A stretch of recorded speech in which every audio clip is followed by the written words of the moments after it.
Buongiorno cari amici, benvenuti anche oggi nel canale del vostro Marietto Veneziano. Oggi, come avete visto dal titolo, che ha ragione lui. Perché lui? Perché stamattina, cioè in giornata, stavo parlando con la nostra Hildegard e mi ha fatto vedere un bellissimo video di un mago molto famoso che a un certo punto ha preso una lista di personaggi screditati che si passano per maghi ed esoteristi, e quindi l'ho guardato questo video e effettivamente ha ragione lui. Però prima di iniziare questa micropillola vi chiedo di iscrivervi al canale di Hildegard Marietto Veneziano e di venirci a trovare nei nostri gruppi Facebook e di Telegram, dove lunedì sera alle 20:30 teniamo un percorso esoterico gratuito. E se vi va, anche un super like, e ricordatevi che mercoledì sera alle 20:30 su Liveface il vostro Marietto risponde gratuitamente a delle domande.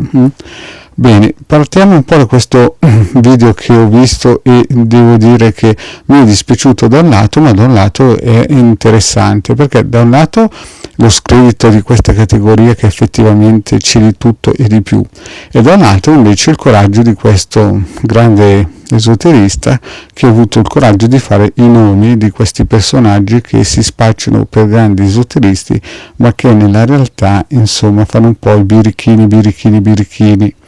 Ed è giusto che qualcuno prenda posizione e smantelli queste figure che secondo lui, secondo questo mago esoterista che ha preso i dati da un'agenzia che ha controllato la situazione di questi personaggi, insomma è una cosa triste. Addirittura uno, prima di iniziare a fare l'esoterista, rubava le radio in giro per strada, quindi è tutto dire questa cosa qua. Ma poi bisogna sempre ricordarsi che una volta gli esoteristi erano i bracci destri dei faraoni, imperatori, re e principi, marchesi e quant'altro. Oggigiorno ci troviamo personaggi di dubbio entità, di dubbio stile, di dubbio spessore, che quando non riescono a fare i ladri di autoradio per le macchine si riciclano a fare gli esoteristi, e questo chiaramente deturpa e rovina la categoria di questo lavoro, che è uno dei più antichi del mondo, se non il più antico del mondo. Quindi, cari amici, il vostro Marietto ha fatto questo video per rafforzare appunto il concetto che per chi entra in questo mondo, è un mondo dove bisogna lavorare duro, saper fare le cose, e non c'è nessun tipo di sconto. Nessuno può entrare in questo mondo pensando di fare solamente il birichino e vendere fumo alle persone, no? Perché prima o poi gli altri, quelli bravi, insomma, si arrabbiano un pochettino e quindi lo mettono fuori mercato, o in un modo o in un altro.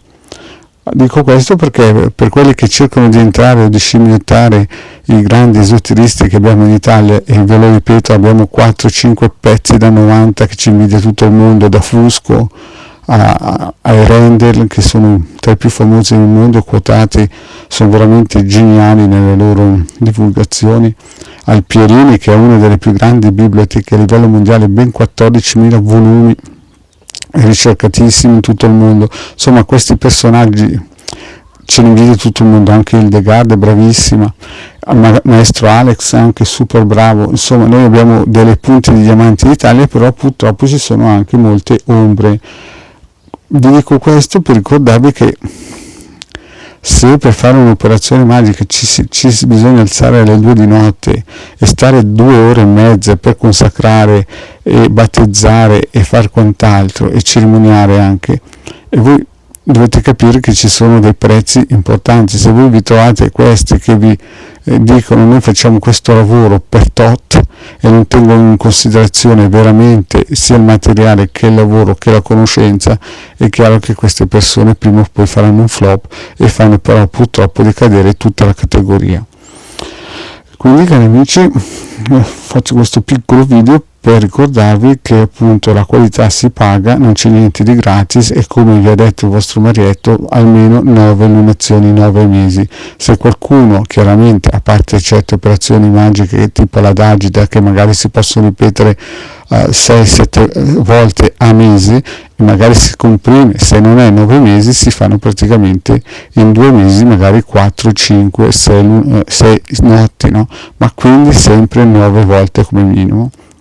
Se la gente non parte da questo presupposto che il lavoro buono si paga, poi si va nelle mani di questi birichini che poi dopo vengono praticamente messi all'agonia. Quindi, cari amici, attenti a questi suonatori di pifferi che vi promettono miracoli per poche centinaia di euro, ma non riescono a stare, un mago bravo non riesce a stare neanche dentro con questi prezzi nei materiali, figuriamoci nel tempo, nelle conoscenze. Bene, detto questo, cari amici, il vostro Marietto vi saluta, vi ringrazio di avermi ascoltato fino qua, vi chiedo di iscrivervi al canale di Ildegara Marietto Veneziano e di venirci a trovare nei nostri gruppi Facebook e di Telegram. Grazie cari amici e alla prossima, ciao!